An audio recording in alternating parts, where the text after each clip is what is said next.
Evening, everybody. Hello, Facebook land. It's Wednesday night. It's a Wednesday? Definitely Wednesday. Yeah. It's Wednesday evening. We are live from the CLIA office, somewhere in deepest, darkest London. My name's Andy. I'm joined by Janet and John. Hello, Facebook world. Hello. We'll chat to them in a second. Before we talk about all things European river cruise, a couple of things to tell you. First of all, if you have questions for them or comments or suggestions, lots of suggestions, please. But if you, What would they suggest? I don't know. But if you have any comments to make at all, then there's a comments box underneath where you're watching this video, so please type in. We have Toby with us this evening who will make us aware of your questions or comments or thoughts or suggestions or whatever. But let us know about some questions that you might have on European river cruising, remember. And secondly, while I've got your attention for a second, a reminder on Friday at 2:30 p.m. we are live on Facebook again with a very special one from on deck of the new Virgin Voyages Scarlet Lady. Wow. No, but you can watch on Facebook. I will be there. Thank you very much. 2:30. So 2:30 on Friday. Watch out for that very special Facebook Live from a ship at Dover. New cruise line, new ship. What more do you need on a Friday? Best Friday ever. Apart from a glass of champagne. So, today we're talking all things river cruising, though, and we have two experts in river cruising. Loose term, but we'll try our best. So, Janet, quickly tell Facebook world who you are and who you work for, and how long have you been there? What's my name and where I come from? Yes, exactly. So, my name is Janet Parton, and I am the sales director for Avalon Waterways.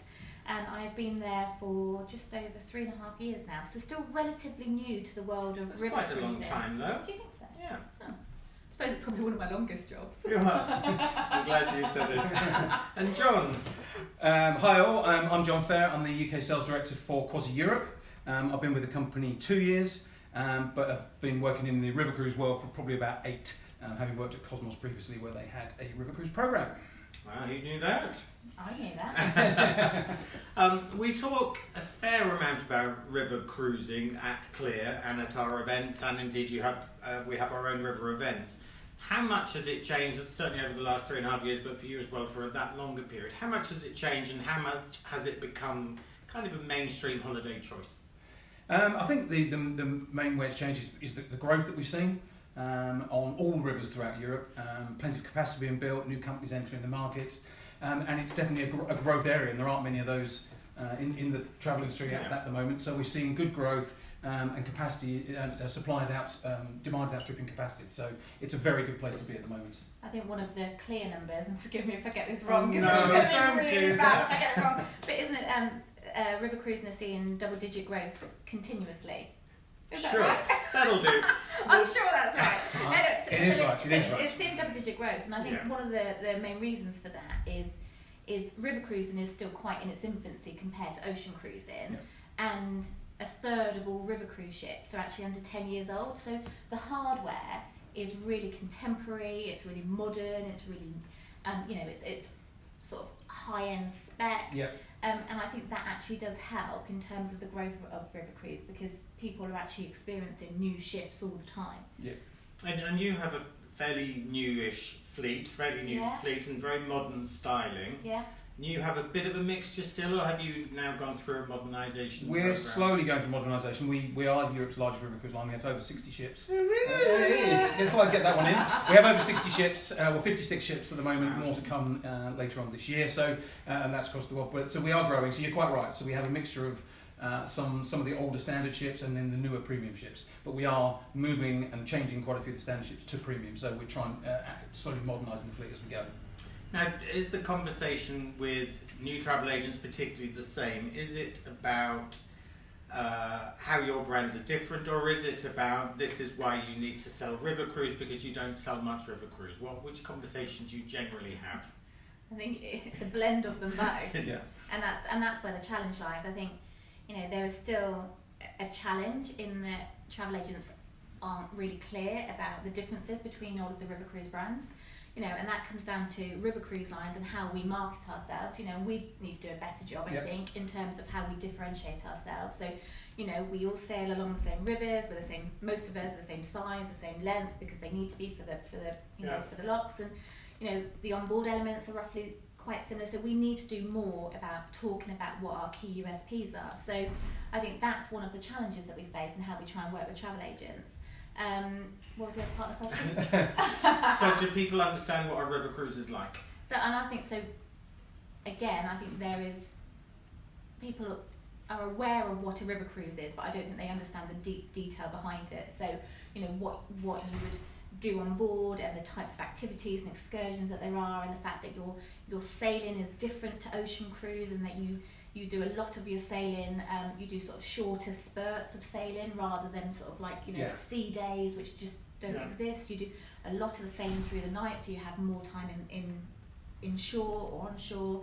So that there's still a lot to be done, and that's where you guys come in, and CLIA comes in sort of trying to help sort of raise that awareness and that knowledge. Yeah, and I think a lot of agents as well, many of them sell ocean, even then ocean's fairly new to them in some cases. Yeah. So then river's the next step forward, and how does it differ, and how do I sell it, and how do you, in some cases, how do I get to the ships, how do you get, all the nuances, because obviously, clearly it's on a river as opposed to an ocean, and very often some of the ports, Passau and Linz, for example, are not places that many agents would think, well, how do I get there? So there's a lot of differences there, and of course there are so many rivers in Europe and in the world. So it's just like, what's the difference between, say, the Rhone or the Rhine or the Danube, and how do I sell it? So there's lots of conversations like that, even for those who are used to selling ocean cruise. So you talked about some of the differences between the different brands, and CLIA works with, I think, about 18 river cruise lines. What kind of questions should they be asking? So the obvious one is what's included. Yeah. What other questions kind of indicate what kind of holiday experience guests will get on board?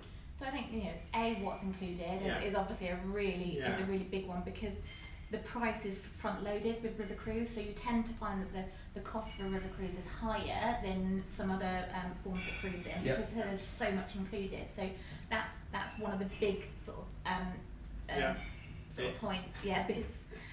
The other, I think there's a lot to do in the find out stage. What do people like to do on their holiday? Because river cruising isn't just about being relaxed and chilled and watching the world go by. There is so much to do in terms of excursions and activities. And so if people like, if they've got hobbies which are like wine tasting or beer, or when I say beer, I mean like that you like drinking beer or something, or you like art or music. There's river cruises that tie into all of those themes. So it's just about sort of delving quite deep in that find out stage about what people like to do. Yeah. I think we're at the stage as well with river cruising where it's very much about the itinerary in the river. Yes.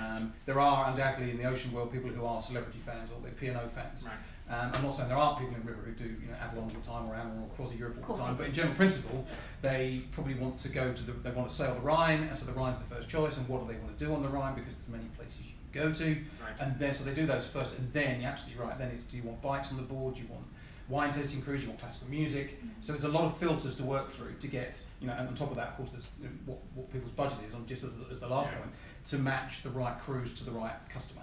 Okay, really easy. Nice and simple. Really easy.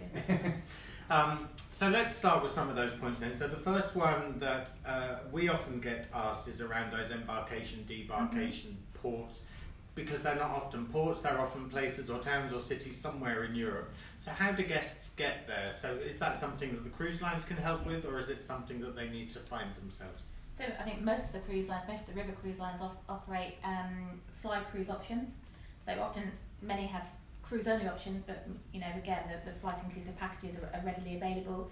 The great thing about the European rivers is that they are accessible by a lot of sort of airports such as Amsterdam, Paris, Budapest, Vienna, which is all great for regional fly-ins. So actually wherever you live in the UK, you should be able to get to one of those hubs quite easily.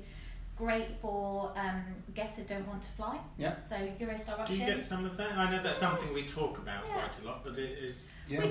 We absolutely get it. I mean, it's not obviously as popular as flying, but we do get guests that don't want the hassle of it. Easy one, well, we get Amsterdam. We're a little bit different in that we sell cruise only, right. But we do work with a lot of the major agents you'd expect who can do the packaging for us.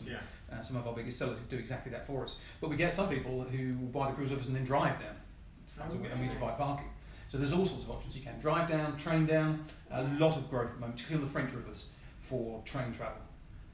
Lyon's an easy one to get to, no, that's true. And then obviously Paris, as you said, Amsterdam now with the direct routes here. Yeah. So it's a whole mixture. And then obviously the further afield rivers like the Douro and stuff, then yes, good flight connections. So that's really where we're at with it. So it's just a question of finding the right agent to help you. And most cruise lines will package, as you say, you're not one of those, but there are plenty of cruise lines who will if they need to. Great. Peak season. So European river season hasn't quite started yet. Correct. Yeah. So when does it start? So it varies slightly by cruise line, but I mean typically March, April would be the start of the season, running all the way through to December. December I think is a great time for river cruising, my favourite, because it's when all the Christmas markets. So that's when you get the glue vine. You buy a bauble too. So we'll come back to river because I've never done that, but it looks amazing. It is, and I'll talk to you about that. So we'll come back to it in a second. But, typically March, April through to December. Peak months, June, July, August. I would say things like it's hotter, the days are longer, it's a bit more crowded. We have, I don't know if it's the same for you, but we find September, October are really popular months actually. Lovely months to travel. June and September are absolutely critical. They are actually peak months in terms of price. Certainly for us. June and September is when you get the most demand. July and August again. The crazy Brits will travel in the heat. Because we've got say the cruise down in Seville and it's 50 degrees, but it's still full. So you're absolutely right, but March through to Christmas is the key. Is the key booking period. So lead-in prices tend to be based on March, April. Okay. So that sort of time, and then obviously October, November as well. Because if you're seeing one of the fantastic cities, then the weather is not a particular driver of what people want to do. Yes, you want to be there in the pouring rain if you can help it, but it's not the key driver. And presumably there's quite a difference between the rivers in the north of Europe. So certainly the Rhine, a bit of the Seine, for example, will have very different weather in shoulder seasons than the Douro or the Po or other southern ones. Yes, so it depends what people are looking for, and that will dictate when the season starts as well. So the slightly northern rivers might be slightly later, but as general principle, it's most of the ships are operating by March. We should ask about the kind of guests you get on board. So let's start with nationality. Do they tend to be Brits and Americans and Australians? We hear that a lot. Yeah, certainly from an Avalon perspective, I can't speak for everybody, but from an Avalon perspective, we sell into English-speaking markets, so America, Canada, the UK, Australia, New Zealand. That's the big core chunk of our international mix on board, with Americans taking the biggest share there. So a lot of Americans, but other nationalities as well, slightly different. A little bit different. So we are French owned, proudly French, based in Strasbourg head office, and so we get a really international mix on board. So there will be French on just about every cruise that we do, but also Germans, Belgians, and then all of the English-speaking languages Janet's already referred to. So a really eclectic mix on board. Okay. Age. Now, 10 years ago, river cruise was seen as the place where older guests would always go. Is that still the case? No. You say that? It's not. It really the age is certainly coming down, without question. But does it vary by month of travel? So will you find that it's a slightly older mix in the shoulder season, but in high summer it's slightly older, or does it not vary that much? I think there is probably some truth in that. I think you'll find that the age range will be slightly lower in the peak summer months. Possibly. But I wouldn't know the ratio of that. Okay. Can I just say these chairs are really I know, I'm really sorry about the chairs. I'm sorry that I keep fidgeting. They're just the most uncomfortable chairs. But we are genuinely seeing that our average age for the river cruise customers is coming down. Okay. And that's to do with the type of activities on board. And I'm sure we'll come onto it a bit later. But people are looking for more active types of holiday, and that's what we can provide. Okay. In terms of family, so we know that we talk a lot about family cruising. Ocean, does it happen on rivers?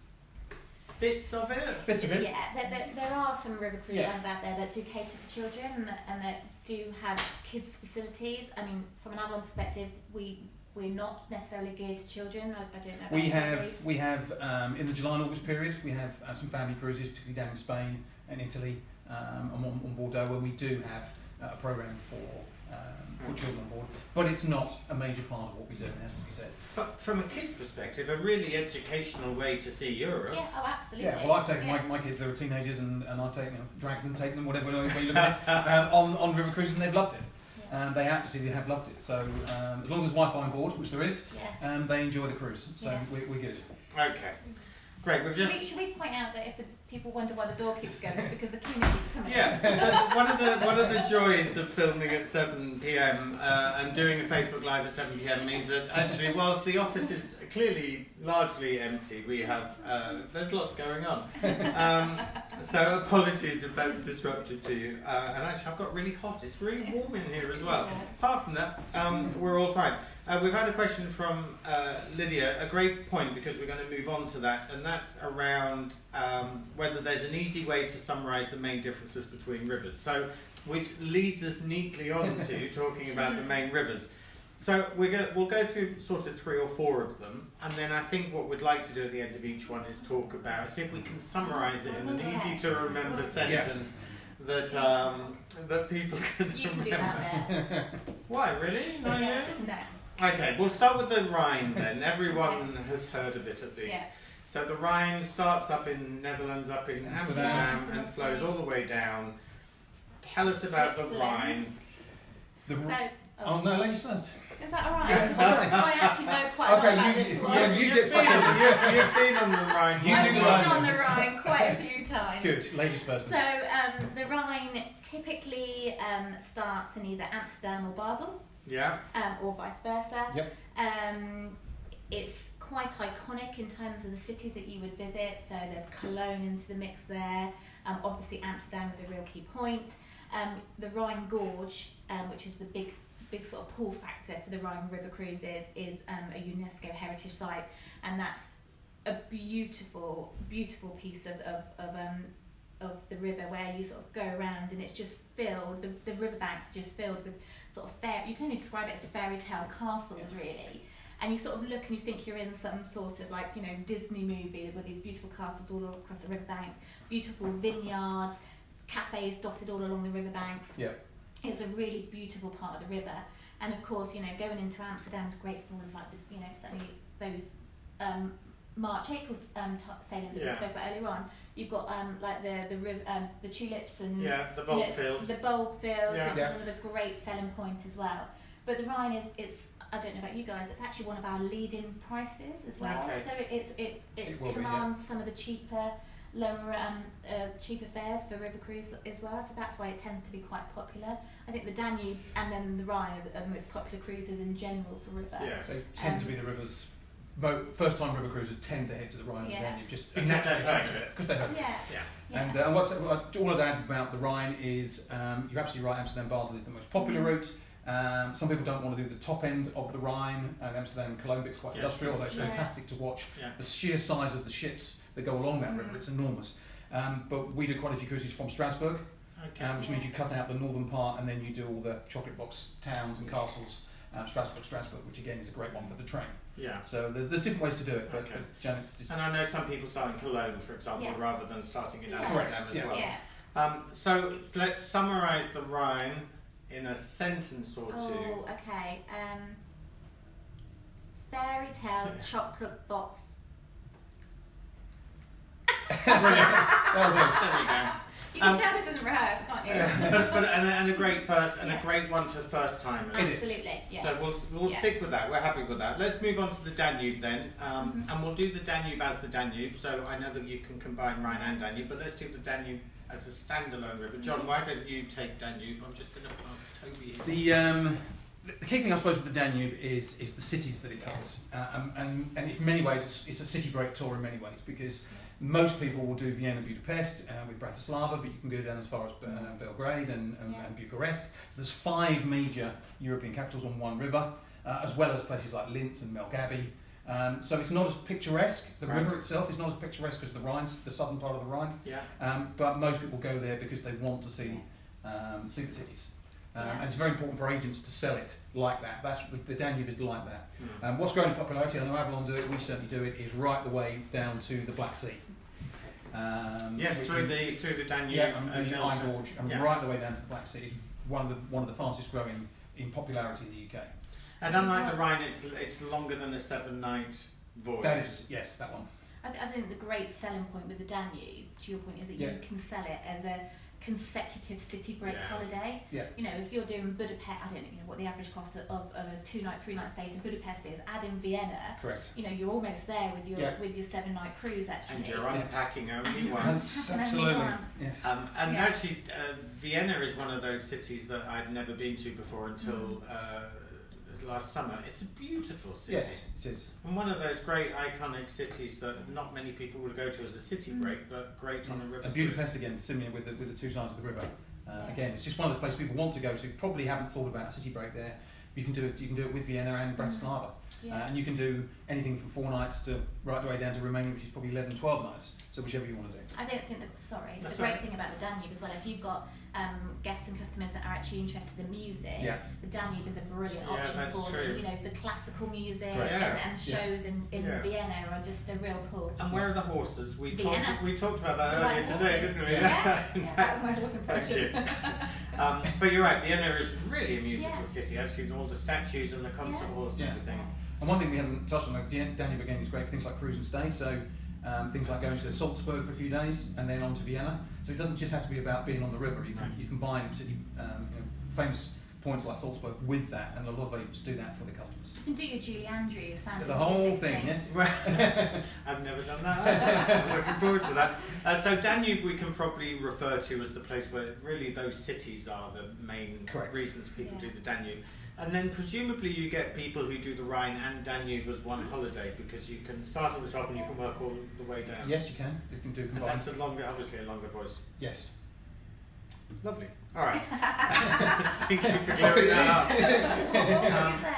up. We'll briefly mention, we'll move into France, we'll briefly mention the Seine, because a lot of people know the Seine, but that's Honfleur in the north, pretty much down. Yes. Yeah, and it's great for history buffs, I would say, the Seine, isn't it? You know, taking in the Normandy beaches.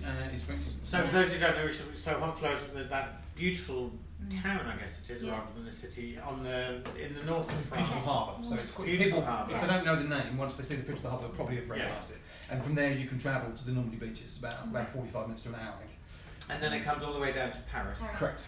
Yeah. So that's again, you can do that for 7 nights, but that's quite a nice stretch. But presumably the weather is against you as well, because you're in northern France. Certain times of year it could be, but again you can get absolutely beautiful weather, absolutely stunning weather there. I was lucky enough to do it in November and the weather was great. It was cold, but it was sunny. Yeah. So and obviously you've got the one other place on there which is definitely worth a visit is Rouen, which is a beautiful town. Of course. So you've got the whole stretch there. So that is a popular river. Okay. Let's head south then to the Rhone. And some people will know the Rhone from the wine. Yeah. Occasionally, but the Rhone is a great part of southern France, and again, for those who don't know, it kind of flows towards Marseille, that kind of general direction. Yeah, it tends to start in Lyon. Most cruises, there are other points you can get on, but most people start in Lyon, which in itself is a fantastic city. Yeah, great. And then you're heading down. You're actually right through the lavender fields, which is famous for, and then heading down to Arles, Avignon, and down into Camargue. So there's a real Roman historical theme, as well as wine, as well as food, as well as beautiful scenery. What can you ask for? And art. And art as well, yeah. So Van Gogh land. Correct. Yeah. You're really struggling on that chair, honestly, I need to move these chairs because it's the most uncomfortable thing. I'll either go right back or go right forward. There's something wrong with me. I'm quite happy. No, I'm quite happy as well. So, talking of the Rhone, it obviously, which river we choose is... also decides what kind of excursions are available. So when you're going down the Rhone, there's lots of wine tasting, and again, it doesn't have to just be that. Presumably, there's lots of cycling around there and hiking and all those kinds of things. Yeah, as well as things like obviously in Avignon, the Papal Palace is a must-see. In Arles, the Roman Amphitheatre. Get out of Camargue and get on a jeep safari around the Camargue. So there's all sorts of things to do, but absolutely right. The wine and the food just is puts the icing on the cake, shall we say? Marvellous. Well, let's stay in France for a second. One that I did last year was round trip Bordeaux. Yeah. Again, Bordeaux, one of my favourite European cities. Yeah. In I guess the southwest of France. Never even me. Southwest. And you do the Dordogne and the Gironde, and there are a couple of rivers there. So, John, you're probably better talking about it than I am. Well, one I haven't been on, but well, obviously okay. there. But I'm sure it's the same for other cruise lines as well. For us, it's very much about wine. Yeah. You've got the Beaujolais down there. You've got the famous wines of the Dordogne, Yeah. Zimri as well as Bordeaux. So very much a wine lovers area, and very much where we've seen growth. We only have the one ship down there, but it's very popular and fills very well. So compared to say the Rhone actually, just to pop back to that, is growing phenomenally. I think it's 29 ships on the Rhone. Yeah, so it's whereas Bordeaux is slightly slower growth, but still very popular. And obviously you've done it yourself, so. Yeah, and actually Bordeaux, that trip is one of those river cruises where you do kind of and come back on yourself. Yes. So you start in Bordeaux, you then go up through the rivers, and then you make your way back to Bordeaux where you started. Bordeaux is such a great. Have you been to? No, I haven't been to Bordeaux. No. Love Bordeaux. If you've never been to Bordeaux, go to Bordeaux immediately. But when we did it, we did lots of cycling as well as the wine tasting. Lots of cycling, lots of hiking, lots of activities that really keep you active. But also, it's such a beautiful area. Fab. We can leave France, although of course you're the only one with a ship on the Loire. We have Loire River. We have a unique ship. It's a paddle wheel ship because the Loire is quite difficult to navigate, so it allows us to navigate through the low water. And obviously starts in Nantes, goes to Saint-Nazaire, to the submarine pens and the shipyard, where I'm sure there's big ships being built there. Yes, and then heads up the river to Angers to the chateaux. You do have to travel by coach to the chateaux, but they're not too far. And it's, again, a fairly unique product. Yeah, good. Yes, thank you. Okay, let's head even further south and let's go down to the Douro. Which again is somewhere, so I was lucky enough, thank you Toby, I was lucky enough to be, I took a holiday at New Year to Porto, which is the starting point for those river trips on the Douro. What an amazing city. Yes, well I think to quote your CLIA numbers there, I'm pretty sure the numbers last year were 84% growth on the Douro. It's a river that the British love, absolutely love. And the demand is high on the Douro, particularly June, September, but most of the year round. You will struggle to find a cabin on any cruise line. It's really grown. It's really come from nowhere. And I'm going in July, so I'll come back and tell you about it afterwards. Yes, but obviously, you're absolutely right. Porto, beautiful city, and then it heads up the river through 12 huge locks, apparently, and then reaches Salamanca. Well, again, the Spanish border, and you catch a coach to Salamanca. That's the effectiveness of it. But the one thing about the Douro, and then go back to Porto for the end of your cruise. Correct. But one thing when agents are selling this, the Douro is about scenery. Obviously, port, sherry, I was wine, about to say, and alcohol. But it's about scenery. You've got the magnificent Douro Valley with very steep. So you do sail a lot on the Douro, and you'll see magnificent as you're going. You see a lot of scenery as you go along, and then you're stopping off to do excursions on the way. But there are no major famous cities on the way. Salamanca at the other end of the cruise is probably the most well known. It's very picturesque. Very picturesque. And weather-wise, I was about to say, great if people want the sun. If they want the heat, it's probably one of the better places for more guaranteed sunshine. But Douro, presumably one of those rivers. Does it make sense for people? Sorry, I'll ask that question again. Does it make sense for people to start on those traditional European rivers like the Rhine and the Danube, and then to kind of migrate south, or I guess it depends on the individual? I think it's an easier sell to go into the main rivers first. Right. I think it's it's easier to be able to sort of bring river cruising into the conversation if you've got those iconic cities to be able to have as your hook. Yeah. I think that's probably the easier way to do it. But if people want scenery and they love Portugal and they love food and drink, then the Douro is absolutely great. Yeah. But I think the easiest sell is to go in with the big rivers first. Agreed. And I think, and talking to agents, you're absolutely right. It does tend to be that's the hook in. Jack's absolutely right. Yeah. But once people have done one river cruise, as a rule, not saying it happens all the time, but as a rule, people will then want to do a second, a third, a fourth, a fifth. So then they're searching for new options as new rivers. So the Rhine. We're lucky. We've got a few. We've got a few to showcase. So there's plenty of opportunity to move around. One thing I loved about being in Portugal, we've gone back to alcohol again, it must be the time of day, but actually the wine in Portugal I thought was amazing. Amazing wine. And the I didn't think... Alentejo region I think is absolutely spot on. Yes. Yeah, there's quite a lot of wine growing regions. I loved being in Portugal. Liked it very much indeed. Let's stay in that region because you have got a ship on a Spanish river. Yes. Called the Guadalquivir. Well done. Yes. Guadalquivir we sail from Sevilla down to Cadiz. It's a specially built ship, so she can go out into the open sea because you have to go around the coastline to reach Cadiz. But while you're there, you're doing a deep dive into Andalusian culture. So you'll visit Cadiz, Cordoba, Granada, some of it by coach. but the ship is based in Seville, which in itself is a amazing beautiful city. And we are the only ship on that river, and again, July and August very hot, but you know the British love it. They'll flock down there, and it's a great thing to do in the summer. Yeah, it gets hot for me. Yeah, a bit of shade at that time of year is necessary. We offer that, trust me. Olive skin of yours. We've had a question in from Caroline. Thank you, Caroline. She asks about adaptable cabins and those for guests with disabilities. So is that something that you offer as a rule in Europe? Let's stay in Europe for the moment.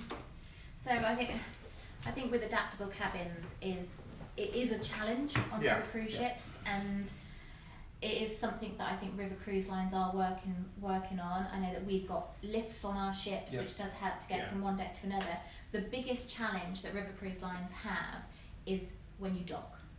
So when you dock in, if you are the one closest to the actual shore, then that's great because it's easy access off. Yeah. But sometimes the ships will sort of double dock or sometimes triple dock, which means that you've got to go up onto the top deck, across the ship, down, into another ship, up and across before you can get off. So that can become quite challenging if you are mobility impaired. Okay. So it's not so much the cabins or the facilities on board or the actual ships. It's the getting off and on of the ship that causes some challenges. Okay. And what agents need to remember as well is that if they haven't been on a river cruise, the upper deck collapses in terms it comes down to going to bridges, so you can't have a lift shaft on the upper deck. So if you're mobility impaired and you want to go on the upper sun deck, you've got to be able to walk up the steps to the upper sun deck. So that can be restricted as well. So it is, Jen's absolutely right, it's a huge challenge. There are challenges, but we always work with all any customer. We'll have I'm sure we're all the same. We will have a conversation with them to understand needs and requirements, and then make a recommendation. Okay, thank you for that. And can I just double check that the ships that you have on places like the Douro are the same style that you will have on the Rhine and Danube and the other European rivers, or are they different? I speak from Avalon. We have a complete consistent fleet. So all of our ships, the suite ships, so whether you go on one on the Rhine or you go on the Danube, you would feel like you're on the same ship. Sure. Ours are generally the same. But we have things like the paddle wheel ships on the Elbe and on the Loire. But you know, the consistency of service and approach and style on most rivers is the same. Okay, good. Yeah. We mentioned at the top. We mentioned Christmas and winter cruising. Tell us a bit about it. And that's Rhine and Danube predominantly. Predominantly, yeah. So November and December is when the Christmas markets come into full flow. End of November really. And it's just a beautiful time to sail because it's quite crisp, it's quite cold, but all of the riverbanks and the towns along the riverbanks just light up with Christmas lights and ice skating rinks, and it's it's that picture postcard type scenery, and you're there with your glühwein and your hot chocolates, and it's a beautiful way to see these sort of towns along the riverbanks. But again, you pick up some nice sort of quirky Christmas souvenirs, decorations, and decorations. And the great thing about river cruising on through Christmas time, they sell out really far in advance. So actually they're really popular. So book them early. Yeah. And also they're actually also a good time to do a taster cruise because very often they're slightly shorter. Okay. Because you might do 3 or 4 towns in over 3 or 4 nights. It's not very often a whole 7 nights. Right. So it's a great way because we get a lot from this from agencies. Like my customers would like to do a shorter cruise to see if they like it. And Christmas markets is excellent for that. Yeah. Cool. I'm aware of time. We've sort of got 3 or 4 minutes left. I just want to ask about, and we talk a lot about the activities that you can do and the stuff that you can do during the day when you visit these amazing places, whether it's bicycles or whatever it is. In the evening, so when people get back to the ship and it's dinner time, presumably the pace settles down a bit because it's been for a lot of people a long day. And I think that's absolutely key. People are out for the mornings, and they'll come back on board for lunch, and then often they go off again in the afternoon. So it is quite long days, and there's a lot of sightseeing involved, and especially during the day if they're doing sort of more active excursions as well, it can be quite tiring. So what you tend to find in the evenings, it is a bit more sedate. Often cruise lines will bring in local entertainment if they're in port overnight. They'll bring in local entertainment from whichever town or city they're in. So that could be a band or it could be a musician. But it tends to be quite sedate. Dinner takes a long time in the evening, well, it's so important. It's a very important time. So 2 hours or so, sometimes more, could be taken up in the dining room. Enjoying a really long leisurely dinner, which again is often themed to the destination that you're in. Right. Yeah. So if you're on the go on. No, go on. No, I was going to say, if you're on like the French rivers, for example, you'll find that the wine, certainly for Avalon, will be French wine, and the food will be geared to sort of more French cuisine. And what I liked about dinner when I river cruised before is that you see every night people sitting with different people and people catching up on the stuff they've done during the day. So generally open seating, is it in the evenings? Ours tends to be more set dining. Yeah. Because we have the multiple nationalities, they tend to sit together. Yeah. But the rest of what Janet said is the same in terms of entertainment. And what we do have, for example, we still have a tradition of a cruise show. So on a longer cruise, you get one night of the cruise show. And I have been on there when the disco's been going and people have been throwing some shakes. So it is generally quieter, but if the music's on and people are in the mood, then there is entertainment to be had. So it's a mixture. Okay. Just on the dine-in point, actually, we have open dine-in, and it's quite unusual on a river cruise ship to actually have that. So we have offer freedom and flexibility and choice with dine-in. So guests can come and eat when they want to eat.